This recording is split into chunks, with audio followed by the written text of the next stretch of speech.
Hey everyone, they blew it! Welcome to the PHLY Flyers post-game presented by Bet365. Whatever the moment, it's never ordinary at Bet365. We are live in the Xfinity mobile studio, and I am the assistant to the director of fun and games, Steve Jaco. Bill Matt's taking a well-deserved day off, and I think after that result today, he'll be happy he did. But man, it was a bad ending, but I will say it was a pretty entertaining game.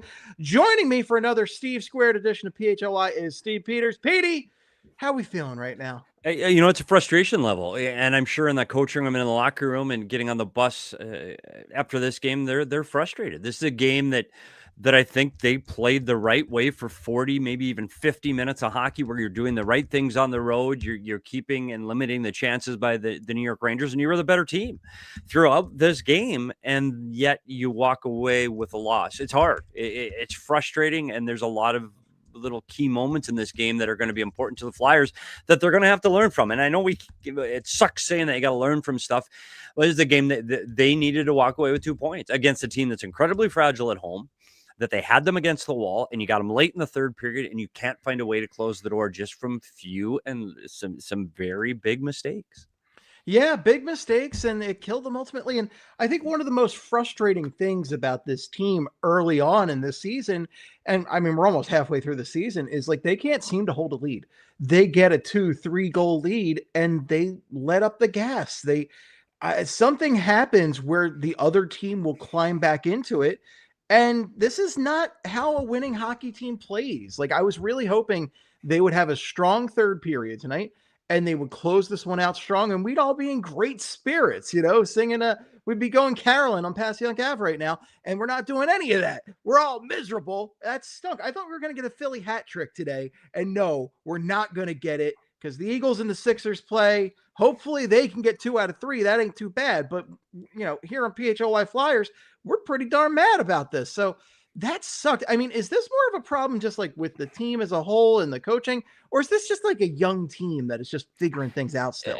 It's hard. And I am going to say one thing, because I was looking at my stats before this game, and this is the first time that this team has lost a game after trailing through 2. They were 10-0 when leading after 2 periods. The Flyers were 10-0 going into this game. This is something that you got to learn to win.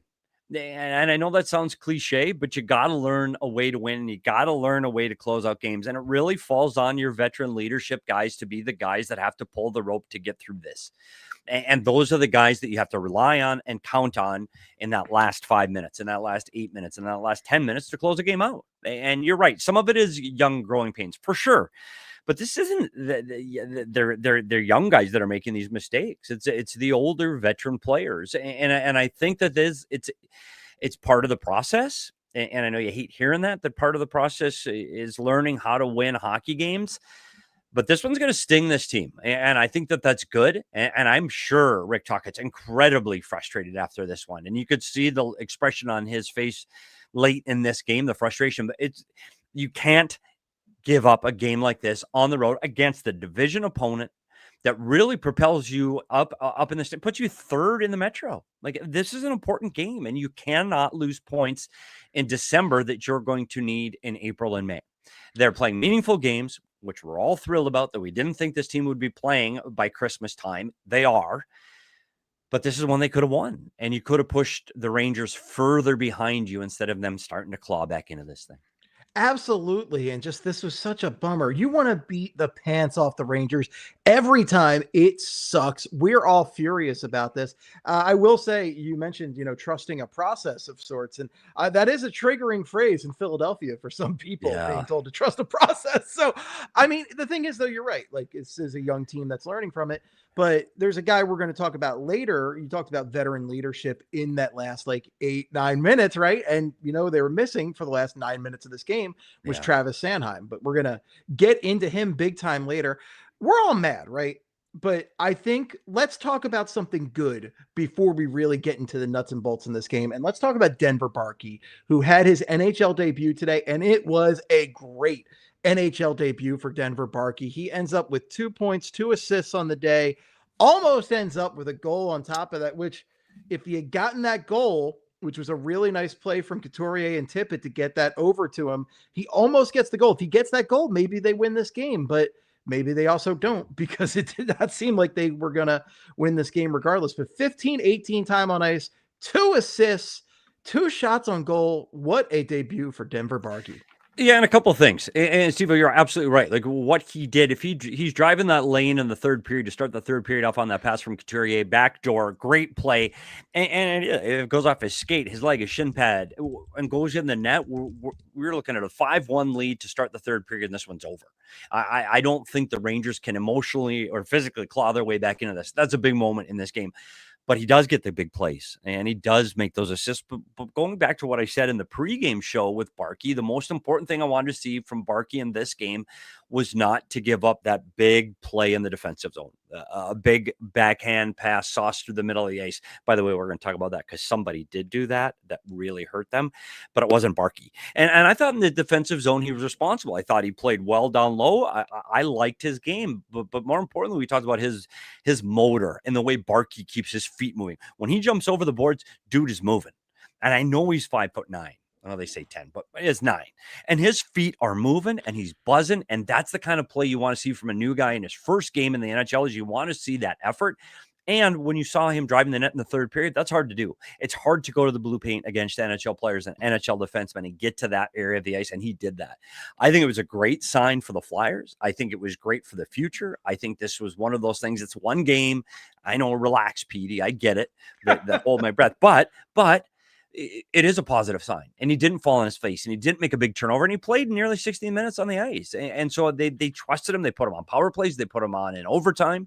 And I think that showed a lot of trust in the head coach, Rick Tocchet. Yeah, it was a lot of trust, and it was really surprising just how much trust he was given. And because of all this, he is our Togo unsung hero of the game. Oh, baby, how about that? You love to see it. Barkey, I think it's easy to forget how much he did in this game, given how it ended up. So yeah, that's why he's our Togo unsung hero of the game, because like that 2 assists, the way he played, just seeing him get in the corners, stand tall, even though he's not a tall guy. I got to get him and Brink together for like a Short Kings collection of shirts or something like that at this point, because we got our Short Kings on the team and we love them.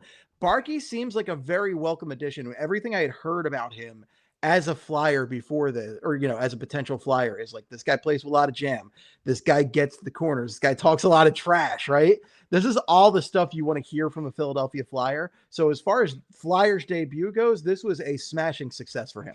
And that's the way you want to play. That's the way this Philadelphia Flyer team wants to play, with some pace and a little bit of grit. And I know he's not going to be the guy that drops his gloves in the corner like we saw with Delorier. He doesn't have the big body. He's not going to play like a Grabenkin. But when you play with that grit, I think that's important. I think it's an important element of what this Flyer team is trying to become. They're trying to become a little grittier team that can play with skill and play with pace. And Barkey fits those and checks those boxes. So you're right. This is a tough one. I'm sure that the frustration on this loss is going to wear until they play in a couple of days against Vancouver. But there are bright spots, and I think if you can get healthy and you can get Dvorak back in the lineup, and you can get the goaltender back in the lineup, and you can see Barkey doing those kind of things, I think he becomes a valuable player. Which, and I'm going to say something. And you're not going to be happy, Steve-O. And there's going to be some upset Philadelphia Flyer fans. But when you get a healthier top 6 and you bring Dvorak back in, can you play Barkey lower in the lineup? And my answer is yes. And here's my comparison.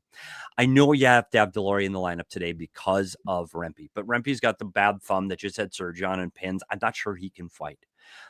I struggle with the value of Delorier in a game where I know he's not going to be an effective fighter, because the first goal of the game, and I know you saw it in the replay after the first period, was the icing.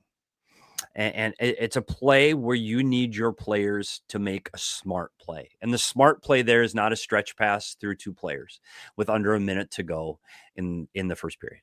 It's make the lateral play, chip it off the wall, just play safe and play smart.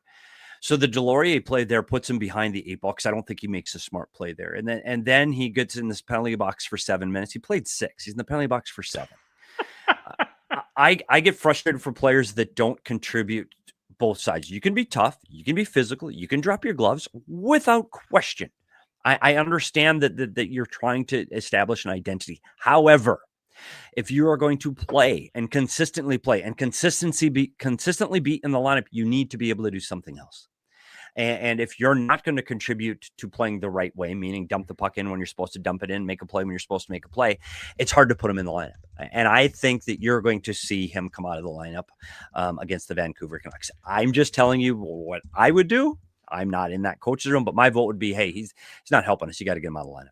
You're not upsetting me by saying Delorier's got to be out of the lineup. You might upset Bill Matz and some of the old school guys. You're not upsetting me with that because I couldn't agree more. Delorier, I think there's value as far as the locker room presence. I think there's value as far as the bench presence because, they love him and he is, a physical presence, but, he can't keep up with the modern game. There was a moment in the Buffalo game where he had a 2-on-1 and he just kind of threw the puck in the corner and gave up. Yeah, I'm sorry. You need guys who are going to produce out there, even on the fourth line. And we saw that, one of the things we're going to talk about later is they flip-flopped a couple of players, Grabenkin and Grundstrom. And we can talk about this now because we got a couple minutes till that ad break. But, Grabenkin and Grundstrom started off. Grundstrom has been actually a great shot in the arm. I think you were in a real problem today with the last minute scramble with Dvorak out and everything. Again, I don't know what the timeline is, but the first we heard about injuries for Vladar and Dvorak was 30 minutes before game time when we started the pregame show. So we hadn't heard about that. I mean, clearly they knew about something since they called up Barkey yesterday. Everybody was a little bit like, why now? Well, it turns out that's why now. And you're still in a pickle about who to start where, but I think Grabenkin is a guy who he's got a little bit more physicality maybe than a Grundstrom, where Grundstrom's a little bit savvier. So it feels like they were trying to balance those two elements out with their positioning after the initial lineup. Yeah, but that's where the frustration is because you talked about those guys. You talked about Grundstrom. You talked about Delorier and Grabenkin. All three of them, you go to their hits. Grabenkin has one. Delorier has one, and we know which one it was. It was the boarding where he takes the 2-minute penalty, and Grundstrom had one. So you're looking at your three big-bodied guys that you look to help push the pace physically against a Ranger team that's depleted without one of their defensemen, Fox. You need those big forwards to be punishing on the New York Rangers defense. You need to. That's part of the game that wears them down over 60 minutes. And when you look at those three big body guys and they each have one hit, that's a frustration level for me. That would be, okay, why are you on the lineup then? I'd say Grundstrom is a little bit more of a hybrid between the two where he's not the biggest guy. He's a 6-foot guy, but the other two guys absolutely have to play that way. Delorier, if, as you said before, if he's playing 608, why is he even in the lineup? We're here to play hockey. He's there for Rempe. He was there for Rempe. I get it. But he'll be out above Vancouver. But you're right. I think the change for Grabenkin, and again, it's one of those things. We're going to talk about the backhand goal by Vinny Trocheck goes off Grabenkin's foot. And I know a lot of people were barking at Ersson. I saw it in the chat that, Ersson's got to have that Trocheck backhand. He makes the great save. Go watch it again. It hits Grabenkin in the foot. And he is going to make the save if not for hitting Grabenkin in the foot. And it's unfortunate because I thought Grabenkin, having stepped up in the lineup, I thought he brought more pace to that line. I think that was a successful game for him, playing higher in the lineup. But again, when they weren't expecting it. So yeah, great for him. This team needs to get their centerman back because we were worried about Trevor Zegras in the faceoff circle, and we were worried for the right reason because he stunk. He had one win in the faceoff circle. He was 13%. Dude, Steven, 13%, we might be able to yikes. He was 1 win, 7 losses. We might be able to do that just out of sheer luck. He really struggled in the faceoff circle after doing so much better in his last 3 games. To have one faceoff win in this game for Trevor Zegras was frustrating. And I'm going to bring up one more other Zegras thing. And we talk about how the flow of the game goes and how little mistakes make a difference and how the Delorier icing led to the goal going back the other way. I'm going to talk about the Zegras play on the Trocheck goal in the third period. It's 4-1, and it looks like they've got him clogged through the neutral zone. Everything is fine. Philadelphia is back, and everybody's in a good position. And then there's a little play at the blue line where we thought it might have been offsides, but it wasn't. It was tight. Zegras I had you look at that. I know. I did go back and watch. It with it was called a toothpick comb or something frame like that? By frame. It was tight. But at that point, the Flyers are trying to clog up 3 lanes. This is not going to make a whole lot of sense throughout the video. The Flyers are trying to play 3 guys across the blue line, which takes 3 lanes. You guard all 3 lanes, the left lane, the middle lane, and the right lane. That's what we're trying to do. And you're going to have that forward protecting the right lane. In this instance, it's Trevor Zegras on that Trocheck goal. He has to protect that back door. He's got to protect that lane and the guy coming in late. That's his job. Stay in the middle of the ice and protect that pass to Trocheck. He drifts towards the puck and drifts low in the zone. And when that happens, Trocheck has all kinds of ice through the middle. Then Trocheck is approached, and we talked about Grabenkin. Grabenkin's got to knock him over. He's got to push him off the puck. He's got to do something. But instead, Trocheck, the slight Trocheck, little Trocheck, pushes Grabenkin off the puck.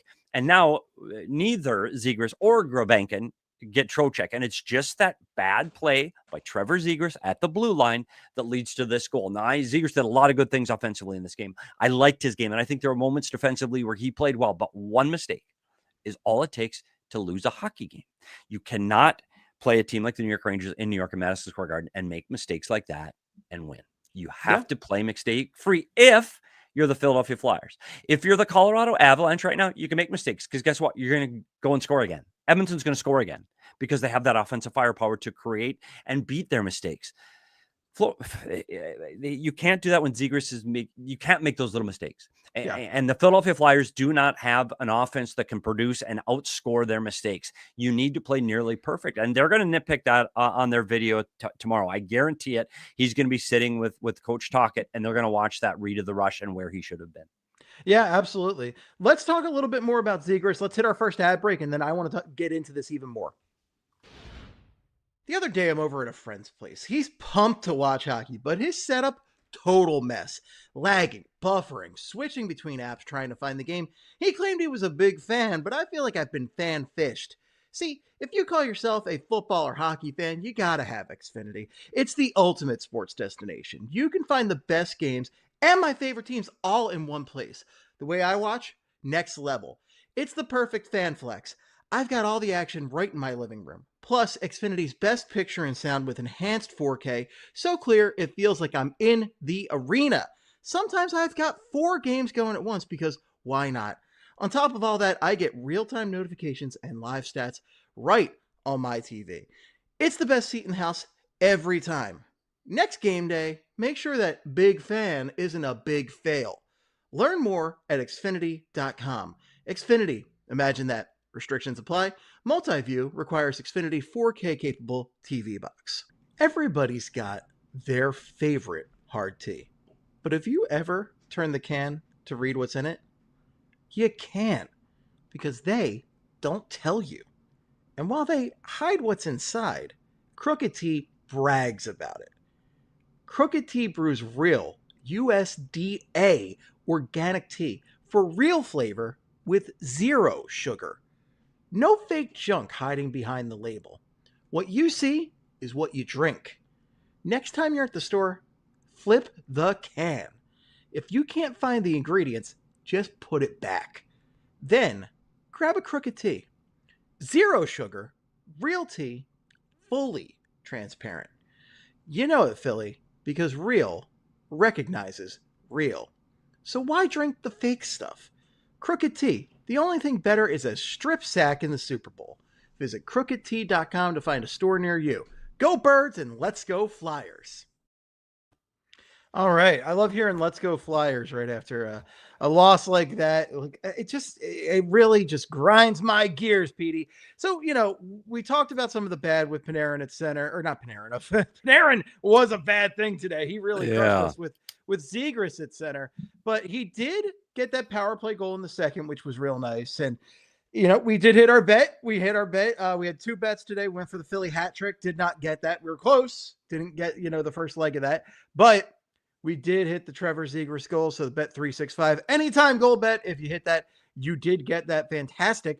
But Zegras overall, the offensive numbers have been there. 7-game point streak, which per Jim Jackson on the Flyers broadcast is the longest of his career. And per this great graphic that Brenna just put up here, most points in 34 games to start their Flyers career. Zegras is third so far with 35 points in this season. Danny Briere and Peter Forsberg with more. Forsberg, the 54 points in 05-06 is just disgusting. Like, Yeah, it's that's just ridiculous. Not too bad.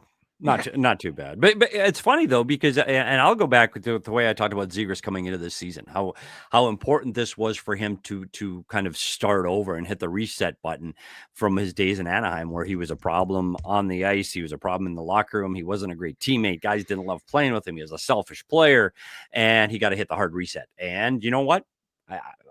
He's done that. Offensively, he's done everything he's been asked and more. And I think he's a guy that Rick Tocchet now trusts putting on the ice. For me, I do think he does have that, still has that dynamic offensive zone stuff. He can make great plays. You see the shot off the power play, that one-timer off the post and in is great. I still want him to play 60 consecutive minutes, and it's those little things. And I know when I talked about the back check on that goal, it's he's trying to do the right thing by chasing the puck and getting stick on puck. I get it. Even though that's not the right play, I get how he makes that mistake. But there was a play early in the first period, and it's a nothing play. Nothing ended up happening on it, but it's in the defensive zone, puck on his stick, and he did one of those soft backhand plays through the middle of the ice. It turned the puck over, but the Flyers got the puck right back. So no harm done.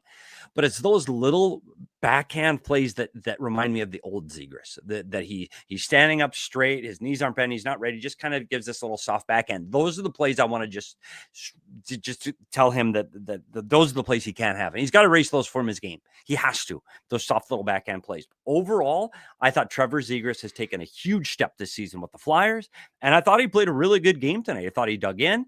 I wish he would he'd stay out of the faceoff circle because he stinks there right now. But he did dig on offensively, and he made some really nice plays. I think he was one of the guys offensively for this team that was really on his game today. Yeah, I mean, he was on his game, but you know, as nice as that was, we still could have used more. And I think one of the biggest problems with this game, besides of course the blown lead, was when they got to overtime. They get 2 power plays in overtime, which does not happen often. And Zegras actually draws one of those. And, you know, that's great and all, but they were horrible on the power play in overtime. And that's a bummer because they had 2 power play goals in the game.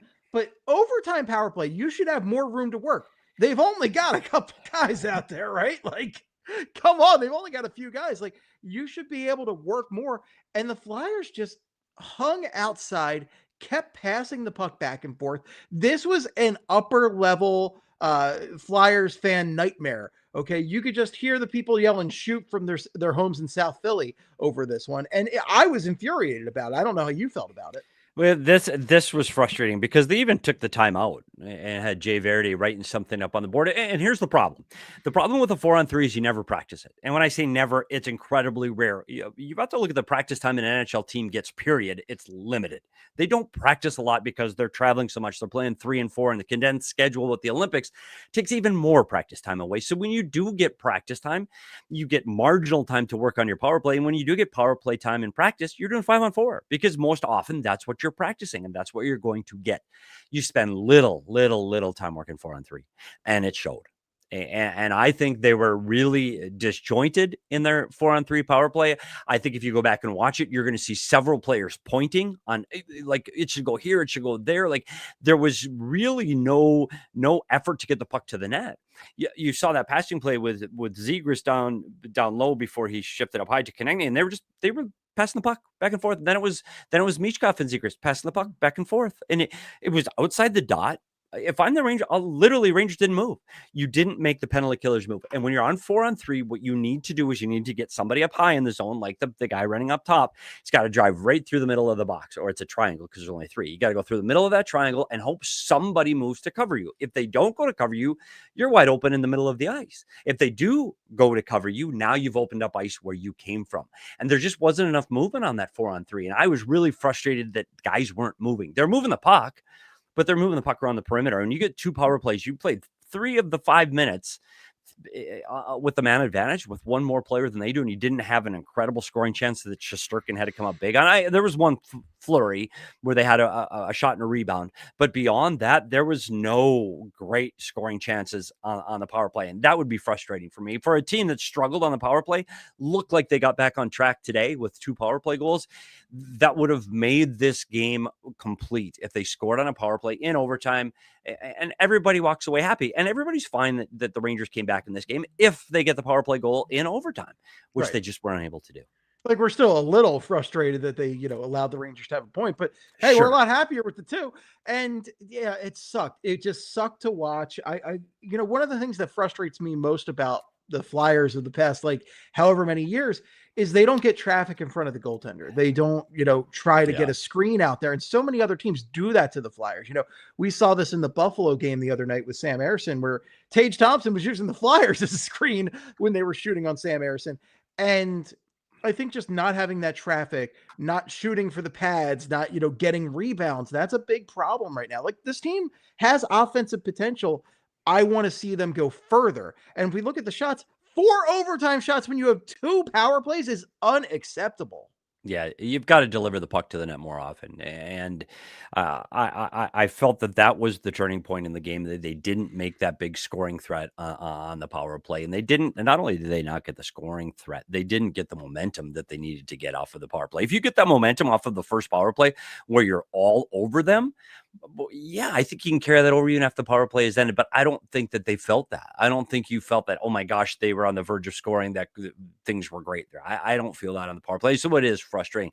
And hopefully, I've been watching the comments a lot of Sam Ersson talk. So hopefully we get a chance to talk about the goaltending. Oh, I would love to talk about the goaltending. And, when you look at the last minute roster changes today, the lineup changes that we didn't expect, I really think we'll talk about the goaltending, I think, out of the next break, because we're almost there. But before we get to that, I think Christian Dvorak, you're talking about Zegras' play at center. And I truly feel like if Dvorak plays in this game, the Flyers definitely win this one in regulation, because Dvorak and Zegras have been just 2 peas in a pod. These guys have been, I've joked that they're like one of those old movies where they're like, they're handcuffed together, right? And they can't get away from each other, but they've played so well together, where Dvorak gets to have that defensive responsibility and be that kind of player for Trevor Zegras, so he can just do his offensive thing. What are your thoughts on Dvorak? Yeah, I think that was a big loss, and we talked about before the game, all the little things that Dvorak does well. He does play the right way on both sides of the puck, and he does a lot of things that go unnoticed, and he does them quietly. And I do think he makes Zegras better. And most importantly, he can play that center role where, 1, he can win faceoffs, and 2, he can defend down low. And those are things that right now Zegras is not able to do in his game. And I think that becomes a bigger loss for the Flyers. It's amazing when you have a key player like that. And he's a guy that I wasn't sure where Dvorak was going to fit on the Flyers when this season started, with Couturier up the middle. And I didn't know what his role would be, but he has really emerged to be a guy that the coaching staff can rely on in all situations. So when you take him out of the lineup, especially if it was on short notice, and they didn't know this ahead of time yesterday, so they could spend more time with video and talking about it, even without a morning skate today, if they had an opportunity to get to the board or to the video, that would help. And they didn't get that opportunity. And so coming up to the back-to-back games before the Christmas break, you hope to see that he's back in the lineup. And the same with Vladar. I think it's imperative that both of those guys are in the lineup. This Flyer team is better with both of those guys in the lineup, without question. Oh, no doubt about it. Dan Vladar has been a blessing to this team, because all the goaltending problems that they've had over the past forever, he's just been rock solid for them so far. Let's talk a little bit more about Ersson and Vladar. I think this is a good time to go to our next ad break, though.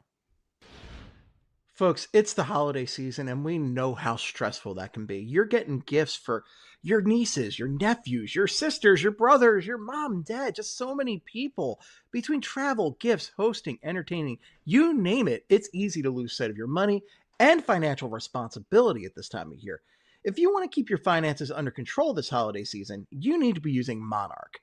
Rated Wall Street Journal's best budgeting app of 2025, Monarch is the all-in-one personal finance tool that brings your entire financial life together in one clean interface, on your laptop or on your phone. And right now, just for our listeners, Monarch is offering 50% off your first year. No more guessing, no more hiding, no more, I didn't realize we spent that much. Don't let financial opportunities slip through the cracks. Use code PHLY at monarch.com in your browser for half off your first year. That's 50% off your first year at monarch.com with code PHLY. Do we really want Matvei Michkov playing goalie? No. It's not worth the risk, time, or money. You keep your stars focused on doing what they do best. The same goes for your business. You don't want your top people buried in operations, the tedious, time-consuming, redundant activities that wear the team down. Togo can help any business looking to reduce operating costs, become more efficient, or unlock more time for their best people. From customer service and accounting to order management, logistics, admin, data entry, and even complex multi-step operational processes, we take it off your plate at a fraction of the cost. Every engagement starts with free process mapping and engineering. No cost, no commitment. We don't bill a dime until the real work begins. And with programs starting as low as $1,000 a month, you're not going to break the bank. At Togo, you call the plays, we execute. Visit harnesstogo.com. Scale smarter, work faster, and stay focused on winning. All right. So let's continue talking about the goaltending, and let's talk about Sam Ersson's day. You know, we were expecting Dan Vladar in here until we got that announcement. Sam Ersson, there's a lot of debate over accountability on those goals. And what the story always is in Sam Ersson is for most of these games that he was better than the numbers, and the numbers are pretty bad. Today, he was 23 saves on 27 shots, 852 save percentage. Not ideal. I'm not sure. Like, Petey, what do you think about the goals that Sam Ersson did allow? This is tough, and I try to be as objective as I can when I talk about goaltenders, and I always try to look at why first. And we talked about the first goal; it's a face-off. We talked about the icing for Deloria. Sanheim's got the puck, face-off win. Everything's great. Got the puck behind the goal line. You just need to break the puck out. Tries to feed Deloria on the wall. Turnover. Panarin shot. Now that's Panarin from inside the top of the circle, all alone. I don't fault Sam Ersson on that one. I don't check the box and go, gosh, he's got to have that one. But you go to the Tippett one. Tippett turns the puck over in the neutral zone. Again, Tippett's fault. One of the things I did for the Arizona Coyotes for over 20 years, my job was post game to go through every scoring chance and blame somebody on the chance against. That was my job. So I did this for a living. So people say, "Wow, you don't want to talk about?" That's what I did. On the second goal, the fault lies with Tippett. It's Tippett's fault. Tippett turned the puck over with a lazy backhand pass through the neutral zone through the middle of the ice. Can't do that. But after Panarin gets the puck, and I want people to go back and watch us, make a note and to type it on your phone to go look at this goal again. It's a 3-on-4. It's 3 Rangers versus 4 Flyers. And when Panarin gets over the blue line, Sanheim has one play, and that's attack Panarin. Go at Panarin, close him, stick on puck, and close Panarin off. And he doesn't. He gives him room and allows him to take that shot. If it's a 3-on-2, I get it. Back off. It's 2-on-1, back off. But it's a 3-on-4. You have numbers, you got to go. So second, it's Sanheim. Got to go. You've got to close, and you've got to shut Panarin down so he doesn't get that shot off. Third, he's got to stop that puck. It's outside the dot. It's from the top of the circle. I know it's off the pipe and in. Ersson's got to have that one. That's one I think the goaltender has to have. The third one is the one we talked about with Zegras and Gerbankin coming up on that third lane through the neutral zone. It's a soft backhand that slides underneath the legs of Ersson, and those are the ones that Ersson gives up. Those are the ones that when Ersson's done with the game, you always go, oh, but there was that one. And it just dribbles through his legs. And it was good, but I know it goes off Gerbankin. Yeah, it went off Gerbankin, but he's got to have it. It can't go through you. And even the Zibanejad, who is outstanding from that left circle, who has that one-time shot that can beat a goalie clean on a power play. And he's a dangerous player from there. If that shot beats you short side, meaning between the post and the body of the goaltender, that means he beat the goaltender, that he beat the goaltender there. Ersson's there. Ersson anticipates it. He knows he's shooting from there. He gets there in time. He's square to the puck. He's square to the shooter, but it goes through him. He can't have that puck go through him at that moment. Now, I'm not saying that's a bad goal by Ersson. I'm not. It's a one-time shot on a power play when they have a man advantage from the dot. But I don't want to see Ersson get the puck go through him in a situation like that. I want to see, if you're going to get beat, it's got to be off the pipes, not between your legs. And that one frustrated me too. So he like the forwards, you got to hold accountability and responsibility. You have to play mistake-free hockey. And I do think on 2 of those, he's got to have back, and the third one's a maybe. So yes, he could have played better, but I'm not hanging this loss on Ersson. There is a mistake on each of those plays that led up to these goals that could have been prevented before the puck even got to Ersson. Yeah, I mean, you've got the defensive breakdowns, but also there's just the fact that the Flyers had offensive opportunities that they needed to capitalize on more, and they didn't do it ultimately. Those 2 power plays in overtime are just a huge glaring problem to me. But yeah, I mean, here's the thing. We love the blame game in Philly. All we do is play the blame game. So, you know, you don't have to wear the kid gloves with us, okay? Yeah. Like this is 100% a city where, especially after a rotten loss like this, we're all about the blame game. So, I mean, the thing is, like, Ersson's such a frustrating guy because of those goals that you mentioned, and because you see the talent, you can see the speed he has going post to post sometimes, and like he makes incredible saves sometimes, but ultimately those numbers stink because he allows goals like that. And Vladar has been doing the little things, which is why I think Vladar has been such a breath of fresh air. Yeah, and I think you get, as a team, I think you get a confidence level when Vladar's in the net. And it's funny, but I was doing one of these early post-game shows with Philadelphia when they were going back and forth, and it was Vladar and Ersson, Ersson. Even though Vladar was clearly showing that he was the better goalie early, I think the coaching staff wanted to make sure they had the right guy, and then they started to run with Dan Vladar, and he just gives a different confidence level, and he's got that confidence in himself now. I think he's put up a few good years, but right now with the Flyers, he's taken another step. He's proven to me that he can be a number 1 goalie in this league now, and when he is in the net, because he is bigger, he looks bigger and he's more intimidating, and it looks like there's no net to shoot at. When you don't have net to shoot out as a shooter, you miss the net more because you're trying to pick corners. So I think it's more difficult to score on a goalie is bigger. It's just physics. See, I went to school a little bit. I don't know what the matrix was on that last ad read. There were some terms using that last ad read over my head, but I do know this. I go to business school. I know all of it. Oh, see, I didn't. And so I think that Vladar right now, he gives the team confidence. And I think I've been around teams where the goalie gives up one of those bad goals a game, and everybody on the bench, including the coaches and the players, are all waiting for it. They're waiting for that bad goal. They know what's coming, and they're waiting for it. And if it happens earlier in the game, you have no chance because you see the guys drop their shoulders. They make that big save. Complete opposite. And I think that's what Ersson has that was unable to tonight. He didn't make that big save. He didn't make that, oh my, that was a great, I don't recall saying that throughout the 65 minutes that I go, oh my gosh, what a great save. The one save that you need to make all the saves you're supposed to make, and then you need to make 1 or 2 that you're not supposed to make. That's what wins from the goaltending perspective. And I don't recall going to Ersson tonight and going, what an incredible save he made on Panarin or Zibanejad. I think he needs to have that one big save, and that's the difference in this game. If he makes one of those Panarin saves, either or, the Flyers come out on top of this one with a win. Right. And we just saw this in the Montreal game earlier in the week where Vladar was the reason they won that game. Vladar was unbelievable in that game, and he made those big saves that made the difference. And one of the nice things about the Flyers broadcast currently is they have a goalie on there.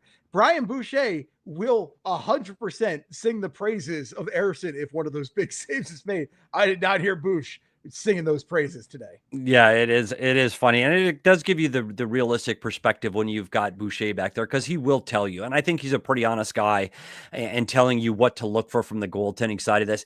The Flyers aren't where they are today on this loss because of the goaltending. The goaltender didn't get them the win. And I think there is a distinction there. I think there were enough mistakes in front of Ersson that caused these goals. Ersson did not help this team win this game. I mean, when you hear that in the post-game interviews, they go, well, he gave his team an opportunity to win.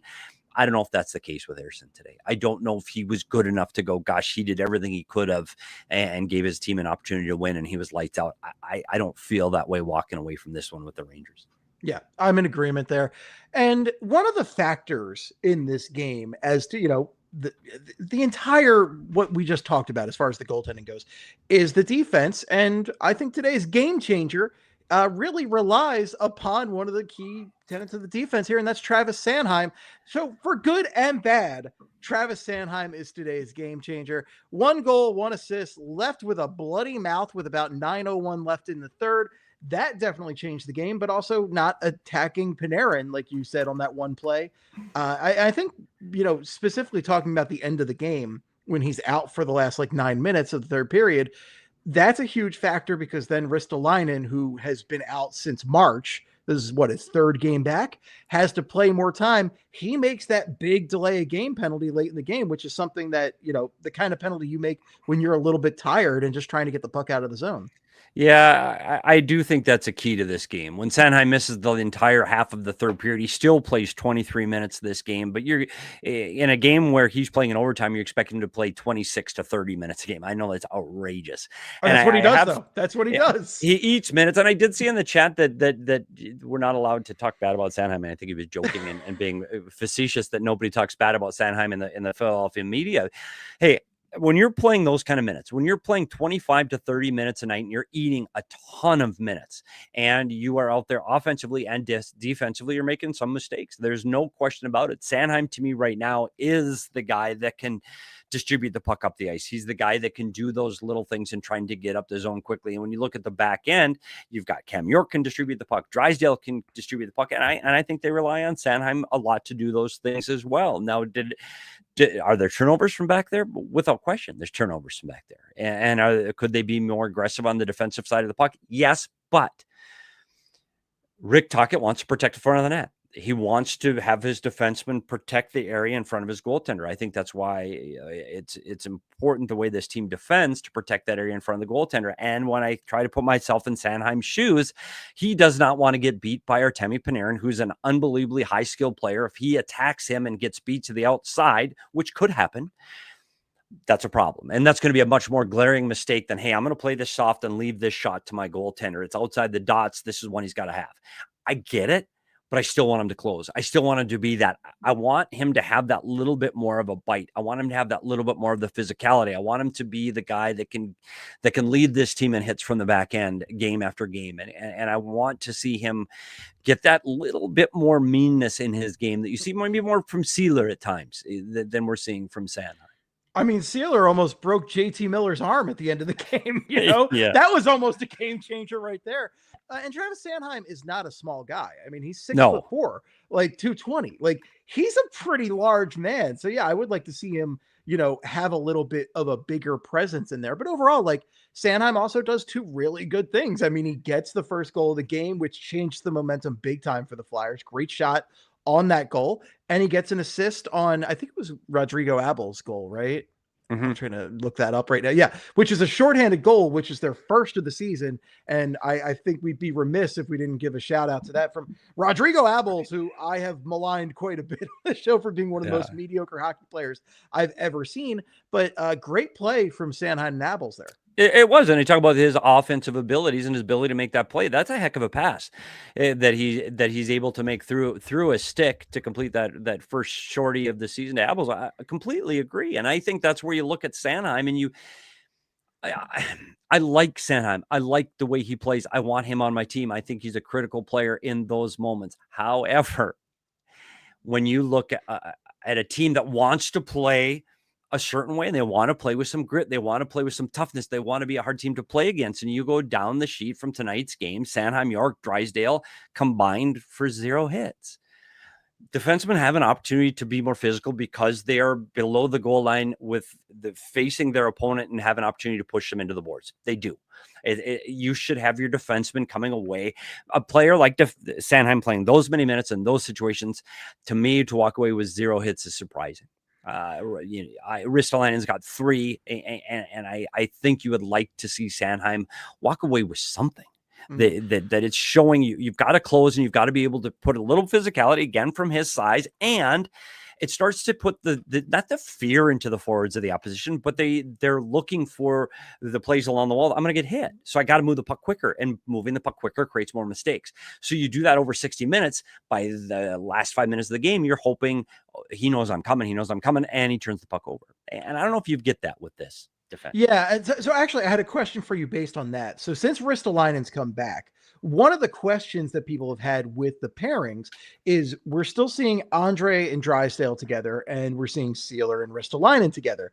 Do you think that there should be a mix-up there of some sort, or the entire group entirely, just to maybe distribute some of the toughness with the skill? I don't know, because when you're trying to play fast and you want York and Sanheim and Drysdale and Andre out there with your top 6 forwards, and you want them to move the puck quickly, they're puck distributors, or the guy that gets the puck up the ice quickly, and you want to get the puck into Zegras and Michkov, and you want it in the hands as quickly as you can. So you need to have the puck carriers there. I don't think you're going to see that physicality up in the top pair. But yeah, I wouldn't have a problem bringing. I like Sealer. I like what he brings to the game, and I wouldn't mind seeing him getting a few more minutes per game. Okay. Yeah. I mean, I think it might be worth, taking a look at after this game, but a lot's going to depend on who's healthy in the next game. But Right. all right, well, we're about to hit the stretch run, so let's hit that last ad break and let's bring it home. You know that moment. The one where you realize you left your favorite sunglasses at the beach or on the roof of your car or at a gas station 3 states away. Well, I've been there too. But then I found Shady Rays, and it changed the game. These sunglasses are made for real life. Seriously good looking, polarized, durable, and not stupidly expensive. And here's the wild part. If you break or lose them, even on day 1, Shady Rays will send you a brand new pair. No guilt trip, just replacements.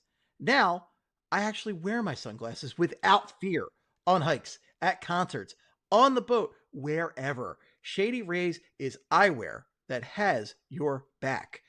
We've teamed up with Shady Rays to bring you an exclusive offer. Head to shadyrays.com and use code PHLY for 35% off polarized sunglasses. Try for yourself the shades rated 5 stars by over 300,000 people. Don't wait. Go to Shady Rays. Are you ready for the ultimate Flyers getaway? PHLY and Philly sports trips are taking the diehards west for the California takeover with Flyers legend John LeClair, Johnny Vermont, one of my favorites. From March 17th to the 22nd, we're hitting the West Coast for 2 huge games. First, the Anaheim Ducks, Cutter Gauthier. You want to be there at Honda Center. And then the LA Kings at Crypto.com Arena. Your package includes optional round-trip direct flights from Philly, a 5-night stay at the beautiful Sanborn Santa Monica, group tickets to both games, a Flyers watch party, and an exclusive meet and greet with John LeClair. Plus, the Philly Sports Trips crew will be there to handle every detail so you can just enjoy the sun, the sights, and the hockey. This is the California vacation every Flyers fan dreams of, with a couple wins to top it off. Spots are limited. Book your trip today at allphly.com/events. All right, real quick, I want to get to these little 3-star segment we're going to do. Oh, we got the Shady Rays over here. I got my Shady Rays on. With Christmas coming, Steve-O, I thought everybody needs sunglasses. How do you go wrong with sunglasses? And I know it's tight, and I don't know if shipping can get there in time. So you just take a picture of what you're given and put it in a card, and everybody gets some Shady Rays. I love it. I love it. With all these bright lights in the studio. How about that? I'm selling. Heck yeah. I love it. It took me a second. I'm like, oh, somebody's looking cool. Somebody's looking cool all of a sudden. Yeah, I can't look cool, Steve. Come on. No, dude. I thought you looked very cool. No, I thought you looked extremely cool. All right, so we're going to get into our last segments of the day, but before we do that, I want to tell you about the Flyers sweet takeover that is happening on January 6th. The Flyers versus the Ducks. You can't take it over at the Ducks. That is what the trip is for. No, this one is right here in Philadelphia. Gauthier is coming to town, mild Bill Gauthier, and we're going to boo the heck out of him. So come on down, join Bill, Charlie, and the PHLY Flyers diehards for the return of Cutter Gauthier to Xfinity Mobile Arena as the Flyers take on the Ducks. The takeover includes game ticket and Suite 32. The Flyers attack twice down there at Xfinity Mobile Arena. Complimentary food and drinks all night. Immaculate vibes with the PHLY Flyers crew. And diehards get a 20% discount. Totally worth being a diehard. So go check that out, friends. All right. I'm excited for this. So Charlie couldn't join us today. Stranded in Buffalo, just gorging on wings all day. I don't know what he was doing. He's there for the ambiance and decor. Who's to say? But guess what? We still got 3 stars for you today. Petey's taking care of us with the 3 stars. What? What? And the funny thing is, people are like, "Where's Charlie?" Like, Charlie is so eloquent. It's the writer in him, that actual real journalist. He's eloquent. He has purpose. He has meaning behind his stars. He gives you a great explanation behind his stars. And I'm not so sure that I can carry the mail for Charlie, but here I it think goes. you got this. I think you got this. And also, Brenna made a great graphic, and I felt like we had to use it. The cross. I know, isn't that awesome? Is incredible. People are still tuning in, going, "Who the hell are these guys? Where the hell are these Bill and Charlie?" I'm on this point a bit. Okay? Somebody called me Bizarro Bill Matz a couple episodes ago, so there we go. But that maybe a compliment. Maybe I don't know. Maybe, whatever. Fun and games, and everybody's getting ready, making the chili for the game tonight anyway. So no one. Right. We got 15 minutes, so let's get going. We'll be done in 15 minutes. Number 3 is a guy that made a huge mistake in the back check, but he extends his point streak to 7 games. The offensive upside of Trevor Zegras comes in at number 3. And coming in at number 2 today is the defenseman that didn't close on the Panarin shot, but does walk away with the biggest assist on that goal by Abels. So the first shorty of the year, Travis Sanheim. I like it. Second star. I love that there are caveats on these. That's fantastic. There are no caveats on the first star, and it's hard to come up with 3 guys without caveats when you lose. But the number 1 star, the first star, and hopefully the first of many first stars for this kid is Denver Barkey. 2 assists, 23 seconds apart. He does not make a egregious error in the defensive zone, no big turnovers, and he walks away with this one unscathed. And I thought there were a lot of bright moments in the way this kid keeps his feet moving, and I think there's a lot of good days ahead, and they might not be this year. Like, don't be surprised, Denver Barkey going back down to Lehigh Valley. Don't be surprised. Just give him a little taste, let him know what it's like, and get him hungry down there, and then send him back. The first star of tonight's game is Denver Barkey. Denver Barkey, well-deserved, just a heck of a debut. It's a shame they couldn't pull out the W, but you can't complain about the results from him. I mean, that's just a great debut. He also drew a penalty, which is awesome. Like, to be able to play that hard, he looked right at home with Couturier and Tippett, and he's 20 years old. Our short king did fantastic today, so very, very proud of Denver Barkey. And so, yeah, I guess we'll go to the Super Chats now. So let's get to the Super Chats. Let's see what we got. All right. First off, we have, I'm going to say, is that Shearer 20X? Let's go with that. Shearer 20X. Do the Flyers trade Ersson before the deadline or ride out the rest of his contract? I think they're riding it out. Yeah. I'm not sure if you need a goaltender, I'm not sure Sam Ersson's the guy you're trading for. I don't know where the trade value would be for Sam Ersson right now. No. The numbers, like, you could say he's better than the numbers all day, but ultimately the numbers are ugly. And if I'm an opposing GM, I'm looking at that and I'm like, no, thank you. And the other thing is, like, I know he's a frustrating backup goaltender for this team, but like, I don't know that Kolosov is going to be that much better. And I'm absolutely not touching Bjarnason yet. Bjarnason is going to ride out this year in the AHL, and we're going to like it because I want him to develop properly. Yeah, and there's no question who the number 1 goalie on the Philadelphia Flyers is right now. It's Dan Vladar, period. Yeah. So you want your backup to get you some wins, and right now Ersson's got to get back on track, and he's got to get this team some wins when he's in the net on those back-to-back games, and he is going to play in one of these 2 games before the Christmas holiday. He's going to either play in Vancouver, Chicago in the back-to-back, or you could see Kolosov if you don't see Vladar back, or you see Vladar and Ersson. Ersson's playing again before we hand out presents, so get ready. The thing is, Ersson's still going to win you games. Like, of course he is. It's frustrating to watch him. He's been better this year, though, than he was last year, Steve-O. Like, still, there's moments that you're frustrated with him and you don't like him, but he's still better than he was a year ago, where you were like throwing your hands up every time he played. He's not the primary reason they lost today. I still think it's completely absurd that their power play was as bad as it was in overtime. There's no excuse for not getting more than 4 shots in overtime. Insane. Yes. Yeah. Fair. All right. What do we got next, Brenna? All right. We got David Shub. Guys, it's not Ersson. It's Worsen. But hey, look on the bright side. At least we don't have the Oilers tandem. At least And they finally agree Gart is cooked. Yeah, so I mean, I think we've talked Ersson to death, but the Hathaway scratch is really interesting today because Hathaway has no points in the season. He has not looked like the same player. I know, you maybe haven't watched him as intensively as we have every night, PD, but I think that in the past, Garnet Hathaway has been a guy who gives you a lot of grit, a lot of jam, but can score some goals at the same time. So to not see any points out of him, I think this was a night off that he absolutely needed.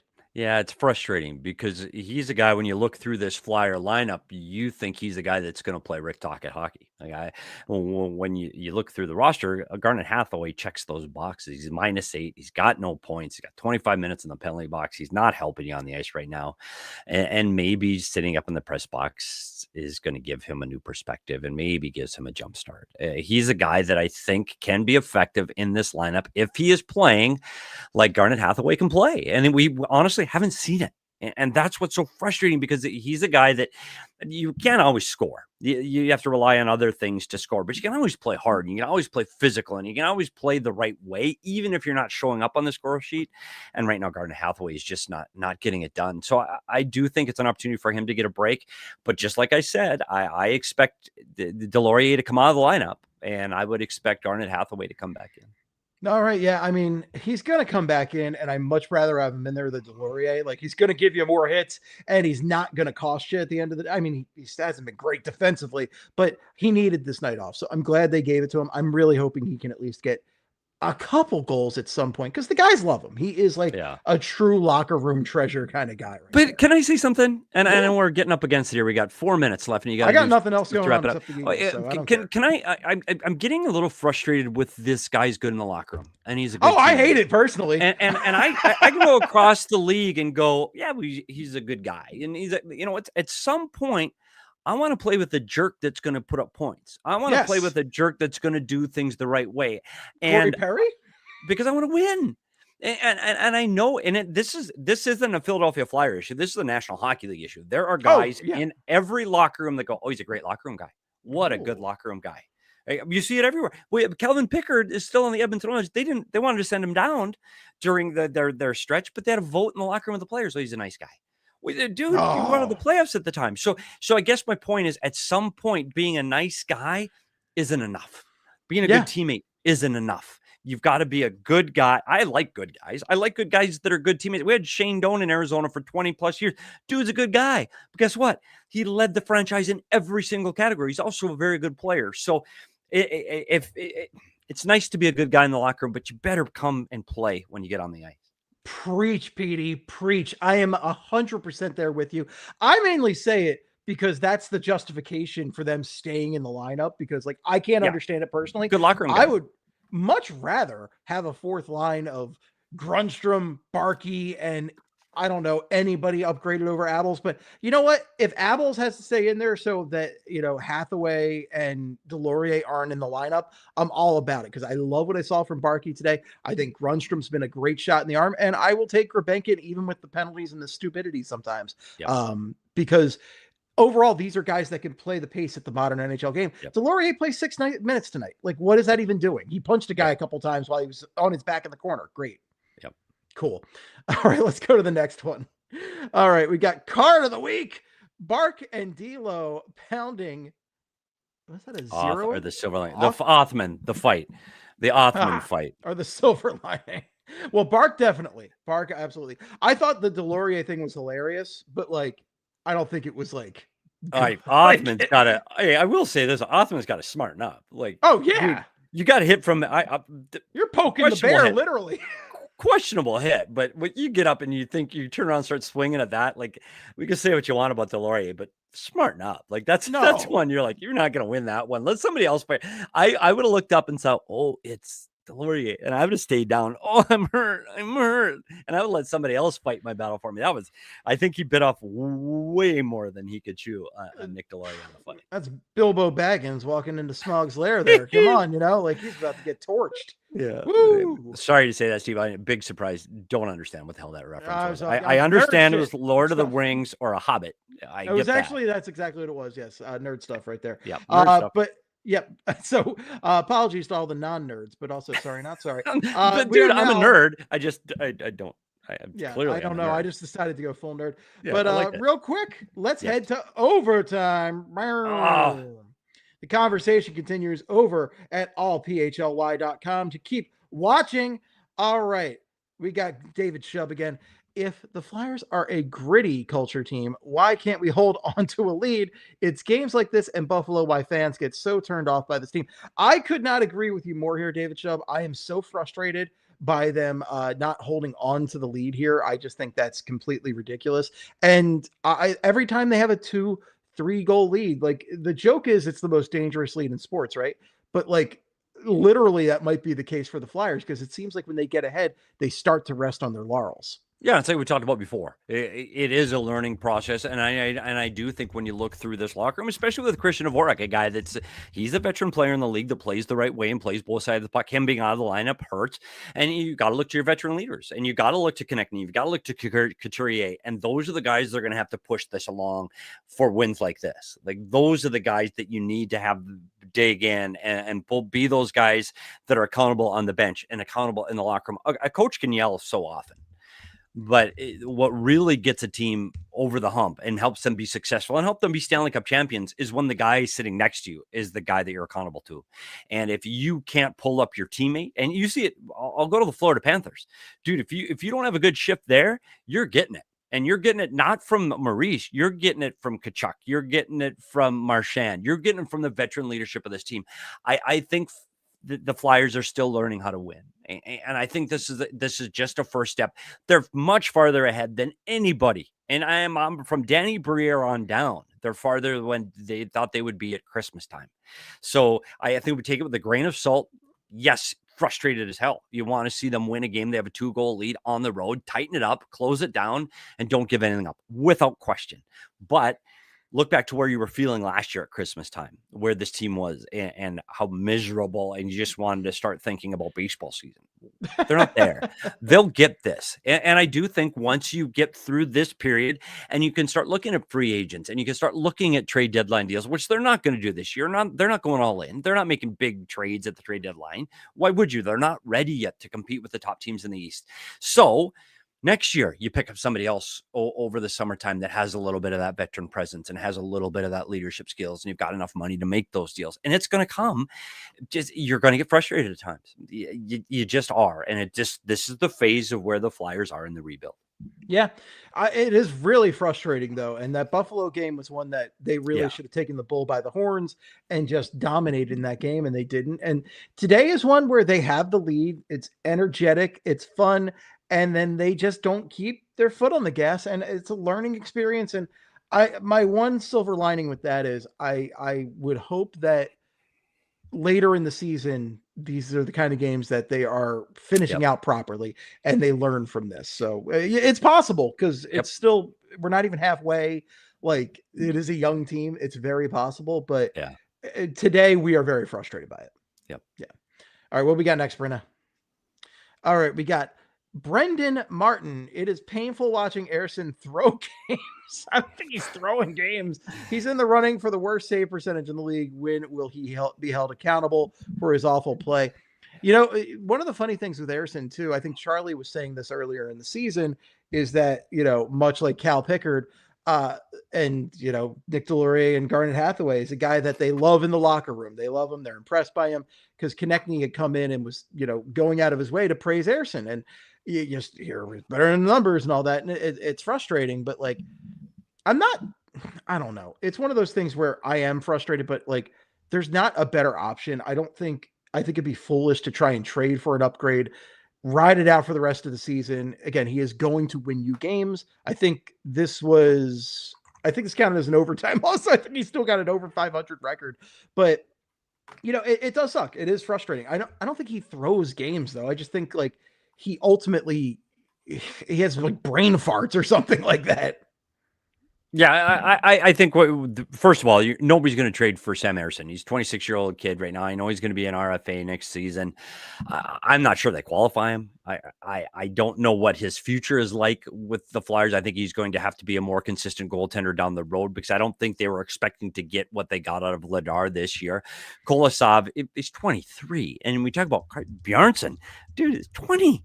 Like 20. goalies in this league, they're not going to be there when they're 20. There is no doubt that he needs to be where he is playing games. Both of those two need to be playing in Lehigh Valley. They do. This team is not ready to win a Stanley Cup. Don't go trade for a big time goaltender right now. Don't. Vladar right now has shown that he can be the guy for this team right now. He's shown he is good enough to carry the mail right now. He's 28 years old. He's got time left. I know he's gotten his contract through 3.3 for another year. Get through next year. And when Ersson becomes an RFA, address it again over the summer. You're not going to trade Ersson. Ersson's got to be the number 2 guy because you want those other 2 guys playing games consistently. And the only way they're going to do that is down in Lehigh Valley. Yeah, couldn't agree more with that. And I just think we're gonna have to ride this out. It sucks, but all right, man. I mean, that's pretty much like what we're gonna have to deal with. Still better than Fedotov, I guess. Less thought about him, the better. All right, well, that is it. Petey, any final thoughts before we head on out? I think the good thing for Flyers fans today, we can rinse this one, flush it, and go watch some football. Yeah, we can go watch some football. We got 2 games before Christmas. 2 games before Christmas, and then after Christmas, they go on an incredibly difficult road swing through the Northwest. So these 2 games before Christmas are imperative. One, we always felt in the locker room that you wanted to go into the Christmas break on a win. It makes a huge difference. And when you go into Chicago on the second game of back-to-back, there's a very good chance Vladar's playing, then Ersson's going to play in Chicago, a Chicago team that's without Connor Bedard right now, a Chicago team that is struggling offensively and starting to see that they're a team that can be beat right now. So the timing is great. And Vancouver's been in disarray all year, up and down. So these are 2 winnable games, but you're going to need Ersson to be better. And that's even with Vladar coming back. He's going to get better because when this Christmas break is over, they're heading out Edmonton, Calgary, Seattle. This is a tough stretch after Christmas. So I think it's important that they get points in these next 2 games. Yeah, Vancouver currently sitting at 14, 17, and 3, 31 points. They are 4, 5, and 1 in their last 10, but they've won 3 in a row. But regardless, that's a very winnable game against a team that Rick Tocchet knows pretty well. And then Chicago has lost 4 in a row. They're 3, 6, and 1 in their last 10. And again, they're without Connor Bedard. These are 2 games that I think if you want to make the playoffs, these are games you got to win. You need 2 points in each. Agree. Let's go into the holiday season on a winning note. I think that would be great for this team. Fill your Santa sack with some Flyers. Santa sack. Right, that's the best. Santa sack. That's the best thing ever. Santa sack. It's one of the great Flyers promotions. I wait for the Bush read of the Santa sack every show. I love it. It's so good. It's so good. That's the best in the biz over there. All right, gang. Well, that's it. Just a couple shout outs real quick. Kelly's fundraiser, Kelly's GoFundMe for her niece. Please give to that. That is a huge thing right there. Thank you so much. Brent, I didn't give you a heads up on that, but Kelly, we love Kelly Hinkle. It was just her birthday. Go donate to the GoFundMe. Please. Leukemia is awful. Let's go fight this together. And that's pretty much it. Just look out for us. Steve, what a pleasure. PHLYs. Always a pleasure. What a pleasure, Steve. And B, behind the scenes, phenomenal. Brenna's been the best. Pushing without Brenna, this show would be a disaster with me. No offense, Steve-O, but you and I couldn't do this. We couldn't do it. Yeah. Brenna holds this whole thing together. She is the glue that is PHLY Flyers. If you want to see what a disaster it would be, you can check out Flyperbole because that is a disaster.